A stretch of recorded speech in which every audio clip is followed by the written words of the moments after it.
আমি বহুতে গাড়ী বিক্ৰী কৰোঁ।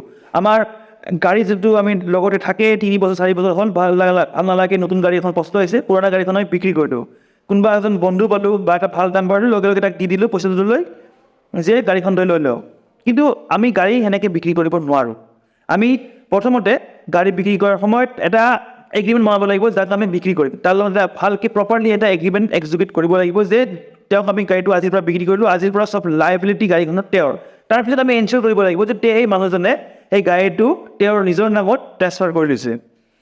যদি নিজৰ নামত গাড়ীখন ট্ৰেন্সফাৰ নকৰে, তেনেহ'লে গাড়ীটোৰ লাইবিলিটি লিগেলি কিন্তু আপোনাৰে থাকি গ'ল। আৰু বহুত ধৰণৰ প্ৰব্লেম আপোনাৰ আহিব পাৰে, কিবা ক'ৰবাত ট্ৰেফিক আইন ভাঙি ক'ৰবাত কিবা এক্সিডেণ্ট কৰিলে, তেতিয়া আপুনিও সেই গাড়ীটোৰ হৈ লাইবিলিটি হৈ থাকিব, যিমান দিন আপোনাৰ নামটো ট্ৰেন্সফাৰ হৈ তেওঁৰ নামত গুচি নাযায়। এই লিগেল টিপছটো যদি আপোনাক ভাল লাগিছে, এই ভিডিঅ'টো শ্বেয়াৰ কৰি দিব। ধন্যবাদ। জয় অসম।